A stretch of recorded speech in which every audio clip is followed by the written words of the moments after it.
విస్తరణకు సంబంధించి మంత్రివర్గ విస్తరణ అయిపోయింది. ఇక మిగిలింది కొత్త మంత్రులకు ఏ శాఖలు కేటాయిస్తారు అనేది. ఇదే ఇప్పుడు తెలంగాణ రాజకీయ వర్గాల్లో తెలంగాణ రాష్ట్ర ప్రజల్లోనూ చాలా ఆసక్తిని కలిగిస్తున్న అంశం. కొత్తగా మంత్రివర్గంలో చేరిన వారికి ఇప్పుడు ఏ శాఖలు కేటాయిస్తారన్న దాని గురించే అందరూ ఆసక్తిగా ఎదురు చూస్తూ ఉన్నారు. గడ్డం వివేక్ వెంకటస్వామి, అడ్లూరి లక్ష్మణ్ కుమార్, వాకిటి శ్రీహరి మంత్రులుగా ప్రమాణ స్వీకారం చేసి ఒక రోజు పూర్తయినా ఇప్పటి వరకు ఈ ముగ్గురికి అధికారికంగా శాఖల కేటాయింపు జరగలేదు. ప్రస్తుతం ముఖ్యమంత్రి రేవంత్ రెడ్డి సహా మిగతా మంత్రుల దగ్గర ఒకటికి మించి శాఖలు ఉన్నాయి. వాళ్లే వాటి బాధ్యతలు చూసుకుంటూ ఉన్నారు. దీంతో ఇప్పటికే ఉన్న మంత్రుల దగ్గర నుంచి ఏ శాఖలను కొత్త వారికి కేటాయిస్తారు అనే దానిపై అనేక ఊహాగానాలు వినిపిస్తున్నాయి.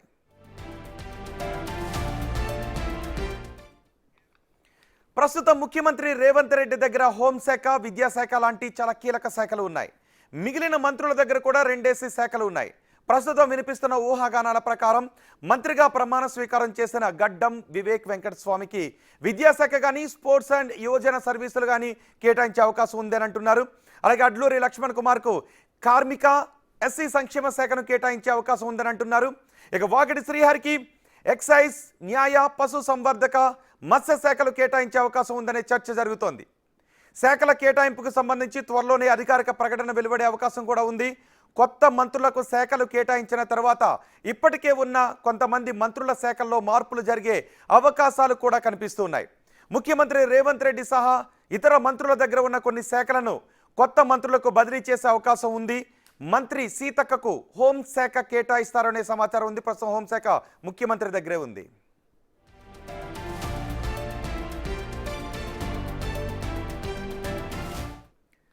మరోవైపు రంగారెడ్డి, హైదరాబాద్ జిల్లాల నేతలకు మంత్రివర్గంలో చోటు దక్కకపోవడంతో సీనియర్ నేతలంతా అసంతృప్తితో రగిలిపోతున్నారు.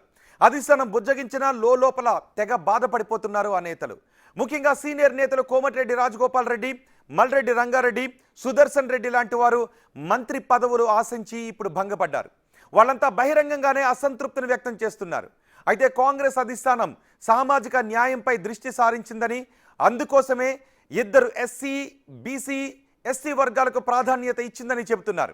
దీనివల్ల కొన్ని కీలక జిల్లాలకు సీనియర్లకు ప్రాతినిధ్యం లభించకపోవడం అంతర్గతంగా అసంతృప్తికి కారణమవుతోంది. అయితే క్యాబినెట్లో స్థానం కోసం పోటీ పడే వారి సంఖ్య భారీగా ఉండటంతో అందరినీ సంతృప్తి పరచడం కాంగ్రెస్ అధిష్టానానికి పెద్ద సవాలుగా మారింది. దీంతో పదవులు రాని వారిని బుజ్జగించే ప్రయత్నాలు జరుగుతున్నాయి. ఇక అసంతృప్తులను చల్లార్చడానికి నామినేటెడ్ పోస్టులు, కార్పొరేషన్ చైర్మన్ పదవులు లాంటివి కేటాయించే అవకాశం కనిపిస్తోంది.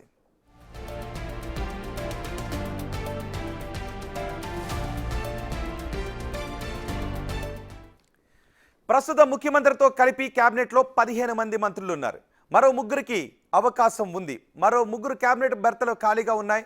వీటి కూడా త్వరలోనే భర్తీ చేస్తారు అనే చర్చ జరుగుతోంది. ఈ 3 బెర్తలను సామాజిక, ప్రాంతీయ సమీకరణాలను దృష్టిలో ఉంచుకొని భర్తీ చేస్తారు అనే ఊహాగానాలు కూడా జరుగుతున్నాయి. రాష్ట్రంలోని రాజకీయ పరిస్థితులు, స్థానిక సంస్థల ఎన్నికలు, ఇతర రాజకీయ అవసరాలను బట్టి భవిష్యత్తులో మంత్రివర్గ విస్తరణ జరగవచ్చు.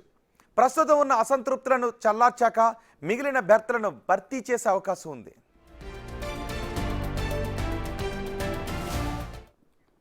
మొదట చూద్దాం, కొత్తగా మంత్రి పదవులు స్వీకరించిన వారికి ఏ శాఖలు కేటాయిస్తారో అనేది ఇప్పుడు ఆసక్తికరంగా మారింది. చూద్దాం ఏ శాఖలు